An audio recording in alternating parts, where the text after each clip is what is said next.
दोस्तों, कैसे हो आप सब। आई होप सो आप अच्छे होंगे और अपनी प्रिपरेशन भी कर रहे होंगे। तो आज मैं आपके लिए लेके आई हूँ metals and non metals. Class 10th का चैप्टर है ये, ठीक है, जो कि केमिस्ट्री के अंडर इंक्लूड होता है। So let's start. सबसे पहले मेटल्स एंड नॉन मेटल्स। सबसे पहले हम करेंगे कि मेटल्स क्या होती है एंड नॉन मेटल्स क्या होती है। सबसे पहले हम इसकी फिजिकल प्रॉपर्टीज से रिलेटेड कर लेते हैं। देखो, physical properties of metal. Metals are solids. जितनी भी मेटल्स होती हैं वो क्या होती हैं, सॉलिड्स होती हैं एक्सेप्ट मरकरी। मरकरी को छोड़ के, क्योंकि मरकरी जो होती है वो लिक्विड हो जाती है at the room temperature. Second है metals are hard except lithium, sodium and potassium. जितने भी मेटल्स होती हैं वो जनरली क्या होती है, हार्ड होती हैं except sodium, lithium and potassium. क्योंकि जो पोटेशियम और ये सोडियम होती है इनको हम इतनी सॉफ्ट होती हैं कि हम इनको नाइफ से भी कट कर सकते हैं। थर्ड पॉइंट हमारा आता है कि metals have metallic lustre, that means shining properties उनके अंदर प्रेजेंट होती है। फॉर एग्जांपल हम गोल्ड से लेके एग्जांपल चल सकते हैं मेटल्स का, कि जो गोल्ड है उसके अंदर शाइनिंग वगैरह प्रेजेंट होती हैं, ठीक है। तो ये मेटालिक लस्टर है, मतलब जिसके अंदर जो भी मेटल्स हैं जिनके अंदर क्या होती हैं, शाइनिंग प्रॉपर्टीज प्रेजेंट होती हैं। फोर्थ पॉइंट हमारा आता है metals have malleable, can be beaten into thin sheet. मतलब मैलिएबल का मतलब क्या होती है, जो भी मेटल्स हैं उनको हम एक थिन मतलब शीट्स के अंदर कन्वर्ट कर सकते हैं।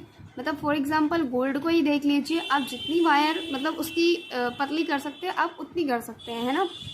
नेक्स्ट आती है metals are ductile, that means we can drawn into wires, ठीक है। वायर के जैसे पतली, उनको तारों के जैसे हम उनको कन्वर्ट कर सकते हैं। नेक्स्ट है having high melting point and boiling point. देखो मेल्टिंग पॉइंट में क्या है, एक्सेप्ट गैलियम एंड सीजियम, इन दोनों का जो मेल्टिंग पॉइंट होता है वो काफ़ी लो होता है। They melt in the palm of the hand. मतलब ये हथेली पे भी क्या हो सकते हैं, मेल्ट हो सकते हैं। हाई बॉइलिंग पॉइंट क्या होता है, देखो जिनका जो बॉइलिंग पॉइंट है वो क्या हो, हाई हो। Good conductor of heat, that means जो मतलब एक ऊष्मा की क्या हो, अच्छे चालक हो, मतलब जो इलेक्ट्रिसिटी और मतलब हीट को अच्छे से कन्वर्ट कर सकते हैं, कंडक्ट कर सकते हैं। That means for example except आता है इसके अंदर, हीट को जो नहीं कर सकते, देखो बेस्ट एग्जांपल हीट में आता है copper and gold, sorry copper and silver. And exception case में आता है लेड एंड मरकरी। मरकरी जो होती है हीट में बैड कंडक्टर होती है, ये एक्सेप्शन केस है, ठीक है। नेक्स्ट है गुड कंडक्टर ऑफ इलेक्ट्रिसिटी, मतलब जितने भी मेटल्स हैं वो मतलब इलेक्ट्रिसिटी को कंडक्ट करते हैं except for example silver and copper. Metals are sonorous, मतलब जितनी भी मेटल्स होती हैं वो क्या करती हैं, जब भी हम उनको मतलब हथौड़े से वगैरह इनसे पीटा जाता है तो वो क्या करती हैं, साउंड वगैरह प्रोड्यूस करती हैं, दैट मीन्स सोनोरस, ठीक है। Metals are sonorous. नेक्स्ट हमारा आता है for example copper metal, wire is covered by PVC, that means polyvinyl chloride. जितनी भी वायर्स होती हैं जो मतलब हमें इलेक्ट्रिसिटी वगैरह में यूज़ होती हैं, उनके ऊपर आपको एक रबर का मतलब कॉटिंग दिखाई देती है, जो कि इलेक्ट्रिकल शॉक के अगेंस्ट मतलब काम आता है, कि शॉक नहीं लगने देता। अदरवाइज जो वायर होती है वो आपको क्या करती है, कंडक्ट कर लेती है, मतलब हीट इलेक्ट्रिसिटी को कंडक्ट कर सकती है ना। इसलिए उनको पीवीसी की कोटिंग की जाती है ताकि आप एक्सटर्नल शॉक से बच सको। नेक्स्ट आता है physical properties of non metals, इनके अपोजिट होते हैं। ये क्या हो सकते हैं, मे बी सॉलिड हो सकते हैं, लिक्विड हो सकते हैं और गैस हो सकते हैं। मतलब सॉलिड और गैस में ही पाई जाती है, जो सिर्फ ब्रोमीन है सिर्फ वही लिक्विड में पाई जाती है। सॉलिड भी हो सकती है नॉन मेटल एंड गैस में भी प्रेजेंट होती है। फॉर एग्जांपल सॉलिड में एग्जांपल देख लेते हैं हम, carbon, sulphur, phosphorus etcetera. Liquid में ब्रोमाइन ही प्रेजेंट होती है, बाकी सभी सॉलिड और गैसेस फॉर्म में ही होती हैं। गैसेस फॉर्म में oxygen, hydrogen, nitrogen etcetera. Next point हमारा आता है दे आर सॉफ्ट। जितने भी मेटल्स होती हैं वो हार्ड होती हैं एक्सेप्ट सोडियम, पोटेशियम, इनको छोड़ के। लेकिन जो नॉन मेटल्स होती हैं वो सॉफ्ट होती हैं डायमंड को छोड़ के। डायमंड जो है सबसे हार्डेस्ट सब्सटेंस होता है, ठीक है। Do not have lustre, non metal में कोई भी शाइनिंग प्रॉपर्टीज़ नहीं होती है आयोडीन को छोड़ के। Not malleable and not ductile, ना तो हम इनको वायर थी इनको कन्वर्ट कर सकते हैं, ना इनको हम थिन शीट्स में कन्वर्ट कर सकते हैं। इनका जो होता है low melting and boiling point होता है। Bad conductor of heat and electricity होते हैं, मतलब इलेक्ट्रिसिटी को कंडक्ट नहीं कर सकते ग्रेफाइट को छोड़ के, एक्सेप्ट ग्रेफाइट। जो ग्रेफाइट है वो इलेक्ट्रिसिटी को कन्वर्ट कर सकता है। दे आर नॉट सोनोरस, ना ही इनकी मतलब शीट्स कन्वर्ट करने में कोई साउंड प्रोड्यूस करते हैं, ठीक है। They are not sonorous. ये थे हमारे स्टार्टिंग के 2 टॉपिक की physical property of metals and non metals. इसके बाद आपका एनसीईआरटी बुक के अकॉर्डिंग आता है कि जो मेटल्स हैं उनकी फिजिकल प्रॉपर्टीज़ क्या हैं। मेटल, मेटलॉइड्स, नॉन मेटल, ये टेबल आपको एनसीईआरटी बुक में जो ओल्ड बुक है उसमें भी दे रखा है, लेकिन न्यू एडिशन में ये चैप्टर कट गया है इसलिए इसमें नहीं है। तो आप अगर किसी के पास ओल्ड एडिशन है तो आप उसके अंदर देख सकते हैं कि मेटल्स कौन सी हैं, नॉन मेटल्स कौन सी हैं एंड मेटलॉइड्स कौन से हैं। नेक्स्ट हमारा आता है chemical properties of metals and non metal. देखो सबसे पहले रिएक्शन करते हैं हम मेटल्स की विद ऑक्सीजन और air.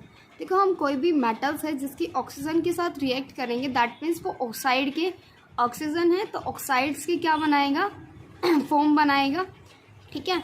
Metal react with oxygen to form metal oxide. देखो मेटल अगर ऑक्सीजन से रिएक्ट करती है तो ये मेटल के ऑक्साइड्स बनाता है। For example copper, when copper is heated, अगर हम देखो हम रिएक्शन से भी बना सकते हैं।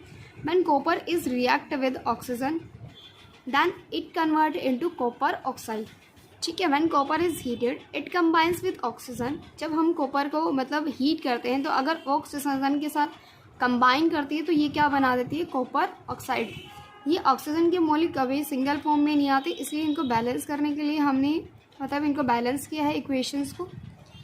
नेक्स्ट हमारा आता है व्हेन एल्यूमिनियम, ये एग्जांपल दे रखे हैं आपको एनसीईआरटी बुक के अंदर कि एल्यूमिनियम को जब हीट किया जाता है तो वो एल्यूमिनियम ऑक्साइड्स बना देते हैं। For example Al molecules, aluminium का सिंबल होता है Al, ऑक्सीजन का सिंबल होता है O2। ये बैलेंस करने के लिए हमने मतलब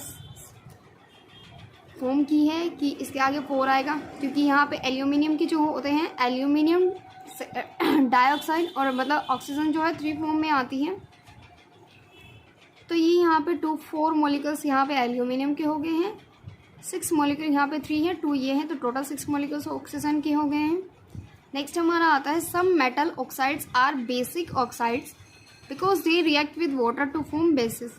कुछ मेटल्स ऐसी होती हैं जो बेसिक ऑक्साइड से रिएक्ट करती हैं क्योंकि वो वाटर से मतलब रिएक्शन करके बेसिस बना देती हैं। फॉर एग्जांपल सोडियम ऑक्सीजन के साथ रिएक्ट करता है तो सोडियम ऑक्साइड बनाएगा, ठीक है, तो ये बेस की फॉर्म में है। और जब सोडियम ऑक्साइड वाटर से बनाएगा तो सोडियम हाइड्रोक्साइड बन जाएगा, ठीक है।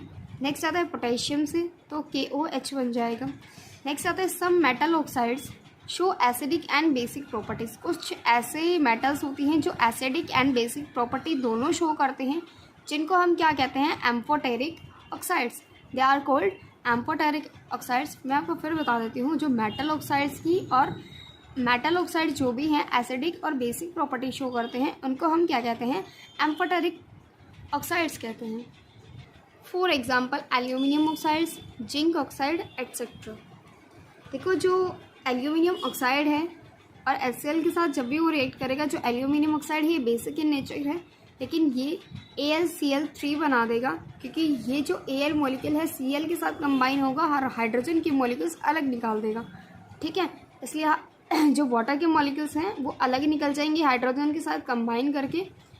नेक्स्ट हमारा आता है the reactivity of different metals.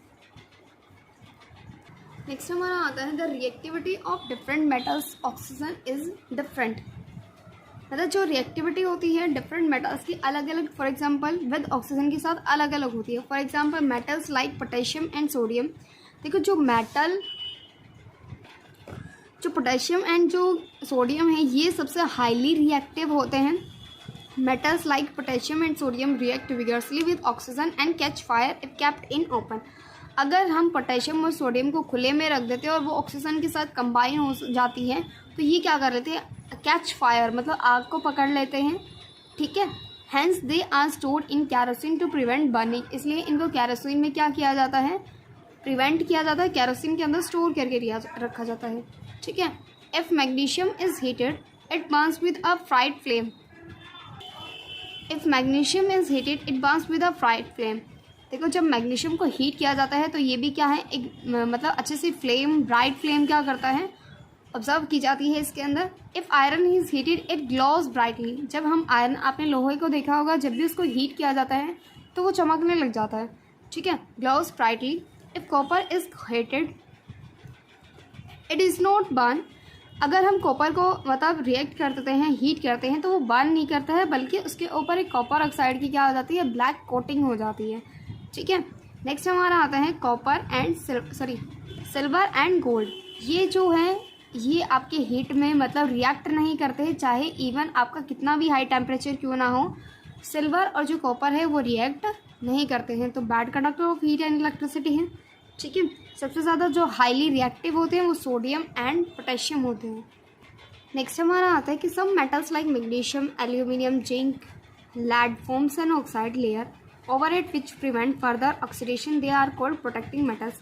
देखो जब कोई भी मेटल्स है, लाइक मैग्नीशियम है, एल्यूमिनियम है, जिंक है, लेड है, ये क्या करती हैं, लेयर बनाती हैं ताकि क्या कर सके, ऑक्सीडेशन से प्रिवेंट कर सकते, इसलिए इनको हम क्या कहते हैं, प्रोटेक्टिंग मेटल्स कहते हैं। ठीक है। आपने देखा होगा जब भी आयरन वगैरह को मतलब रस्टिंग होती है तो उसके ऊपर जिंक की लेयर चढ़ाई जाती है, या पेंट वगैरह या ग्रीस वगैरह लगाया जाता है ताकि इसको रस्टिंग से मतलब प्रोटेक्ट किया जा सके, इसलिए जिंक को क्या कहते हैं, प्रोटेक्टिंग मेटल्स कहते हैं। नेक्स्ट आता है रिएक्शन विद वाटर। कभी जब मेटल्स रिएक्ट करेगी वाटर के साथ तो वाटर का फॉर्मूला H2O होता है, तो मेटल ऑक्साइड, क्योंकि ऑक्सीजन भी है, और हाइड्रोक्साइड की कंपाउंड भी बनाएगी। फॉर एग्जांपल OH के कंपाउंड, लाइक एज आप देख सकते हैं रिएक्शन के अंदर सोडियम वाटर के साथ कंबाइन होगी तो हाइड्रोक्साइड के कंपाउंड बनाएगी। कैल्शियम भी, calcium hydroxide, aluminium hydroxide and aluminium oxides. For example, sodium and potassium react violently with cold water to form sodium hydroxide and hydrogen and catch fire। देखिए मैंने आपको पहले भी बताया है, अगर आपको सोडियम और पोटेशियम को वैसे भी अगर रिएक्ट करवाते हो, चाहे वो कोल्ड वाटर है या नॉर्मल वाटर है, या ये क्या कर लेते हैं, फायर को कैच कर लेते हैं। नेक्स्ट है कैल्शियम वाटर के साथ कंबाइन होगा तो कैल्शियम हाइड्रोक्साइड बनाएगा, लेकिन does not catch fire because it reactivity जो सीरीज है वो क्या है, हाईली रिएक्टिव नहीं है, लो रिएक्टिविटी है। Magnesium only with hot water react करता है। Aluminium, zinc and iron they react with the steam to form the metal oxides and hydroxide. Lead, copper and gold and silver does not react with water. जो lead है, copper है, gold है and जो silver है ये react नहीं करते हैं।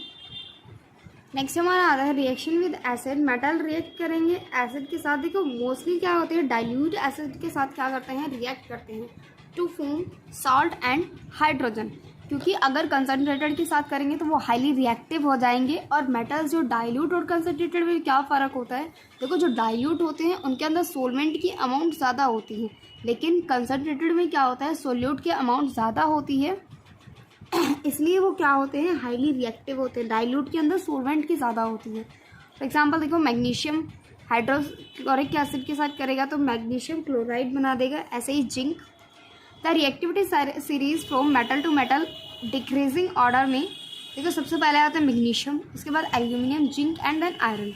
ठीक है। नेक्स्ट है copper, gold and silver do not react with dilute hydrochloric acid. जो कॉपर है, गोल्ड है एंड सिल्वर है ये रिएक्ट नहीं करते हैं। Hydrogen gas is not evolve when metals react with nitric acid.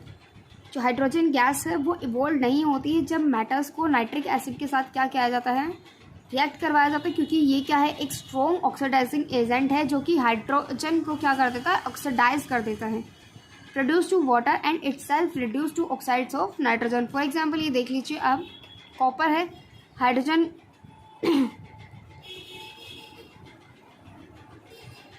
Nitric acid के साथ करवाया जा रहा है तो ये copper die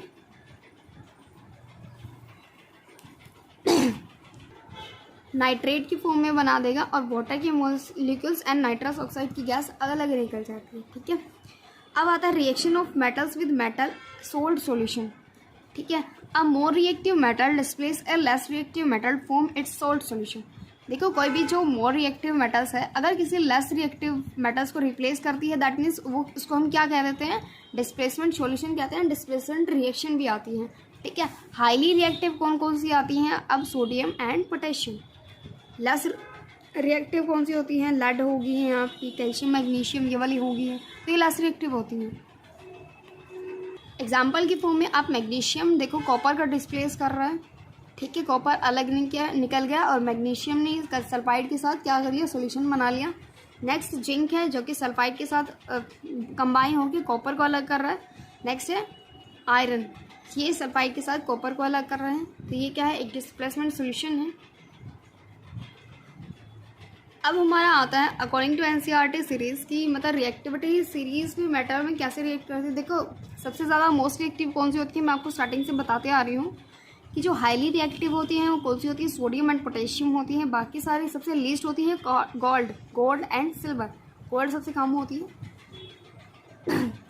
how do metals and non metals react. देखो मेटल्स क्या होती हैं, मेटल्स वो होती हैं जो अपने इलेक्ट्रॉन्स को लूज कर देती हैं। फॉर एग्जांपल सोडियम, ठीक है, सोडियम की देखो इलेक्ट्रॉनिक कॉन्फ़िगरेशन के अकॉर्डिंग जो अपने इलेक्ट्रॉन्स को लूज कर देते हैं उनको हम बोलते हैं इलेक्ट्रोपॉजिटिव एलिमेंट्स। फॉर एग्जांपल हम सोडियम का एग्जांपल लेते हैं, इसका एटॉमिक नंबर होता है 11। इलेक्ट्रॉनिक कॉन्फ़िगरेशन क्या आ जाती है, देखो फर्स्ट जो शेल होती है, इतना याद रखना, जो भी फर्स्ट शेल होती है ऑर्बिट होते हैं इस टाइप से, ठीक है। तो फर्स्ट जो ये होता है ऑर्बिट, इसके अंदर सिर्फ 2 ही मॉलिक्यूल्स एग्जिस्ट कर सकते हैं, सेकंड के अंदर 8, थर्ड के अंदर 8, नेक्स्ट आपके मतलब 8 8 16 जितना 32 इतना होता है। तो आपका भी तक यही है, आपको 30 तक एटलीस्ट लर्न होने चाहिए पीरियोडिक टेबल की, ठीक है। एलिमेंट जो है लर्न होने चाहिए। इलेक्ट्रॉनिक कॉन्फ़िगरेशन में देखो फर्स्ट में 2 आ सकते हैं, दैट मीन्स 2 आ जाएगा, 8 आ जाएगा एंड लास्ट में बचता है आपका 1। कैसे, 8 + 2 10 + 1, ठीक है। तो लास्ट कॉन्फ़िगरेशन में कितना आ गया, 1। हमें इनको कंबाइन करने के लिए देखो 8 आते हैं, दैट मीन्स 4 इस तरफ 4 इस तरफ। तो ये अब इसको साथ लेना चाहेगा या एक छोड़ना चाहेगा, तो ये लूज कर देता है इलेक्ट्रॉन्स, ठीक है, जिसके साथ भी कंबाइन होते हैं। इसलिए ये क्या है, इलेक्ट्रोपॉजिटिव एलिमेंट्स है। फॉर एग्जांपल नॉन मेटल्स कौन से होते हैं जो गेन करते हैं इलेक्ट्रॉन्स को, फॉर एग्जांपल क्लोरीन। देखो अब इसकी इलेक्ट्रॉन कॉन्फ़िगरेशन के अकॉर्डिंग 2 8 7 आता है, लास्ट में कितने हैं, 7 इलेक्ट्रॉन्स है। अब इसको सिर्फ एक ही चाहिए, तो ये 7 छोड़ेगा, ये 1 लेगा, तो 1 लेना ज़्यादा ज़रूरी है इसके लिए। तो ये 1 लेके मतलब इलेक्ट्रॉन्स 1 इलेक्ट्रॉन्स को क्या कर लेता है, गेन कर लेता है, ठीक है। एग्जाम्पल के तौर पे आप क्लोरीन को देख लीजिए, इलेक्ट्रॉन्स को क्या करता है, ऐड करता है, इसलिए क्लोरीन के ऊपर क्या है, नेगेटिव चार्ज आता है। नेक्स्ट आता है formation of sodium chloride. Sodium chloride देखो सोडियम है 2 8 1 आता है, इसका लास्ट इलेक्ट्रॉन्स कितना है, 1 है। क्लोरीन में लास्ट में 7 होते हैं, 1 2 3 4 5 6 7, ठीक है। तो ये 7 मॉलिक्यूल्स इससे 1 ले लेगा, तो ये अपने ऑक्टेट को क्या कर लेता है, कंप्लीट कर लेता है। इसलिए सोडियम प्लस हो जाता है और क्लोरीन नेगेटिव हो जाता है, जो कि क्या बनाता है, सोडियम क्लोराइड, ठीक है। आप इस टाइप से यहाँ पे देख सकते हैं इलेक्ट्रॉनिक कॉन्फ़िगरेशन मैंने कही हुई हैं, ये इलेक्ट्रॉन गेन कर रहा है, ये लूज कर रहे हैं, ठीक है। नेक्स्ट मैग्नीशियम क्लोराइड भी कुछ ऐसे ही है। एटॉमिक नंबर 12 होता है। इलेक्ट्रॉनिक कॉन्फ़िगरेशन ये होती है, ये इलेक्ट्रॉन लूज करता है, क्लोरीन क्या करता है, गेन करता है, ये इसे गेन कर लेगा। नेक्स्ट टॉपिक हमारा आता है आयनिक कंपाउंड्स क्या होते हैं।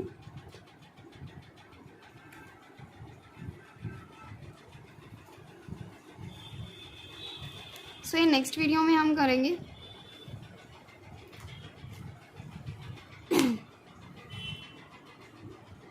If you like the video then like, share and subscribe. Thank you.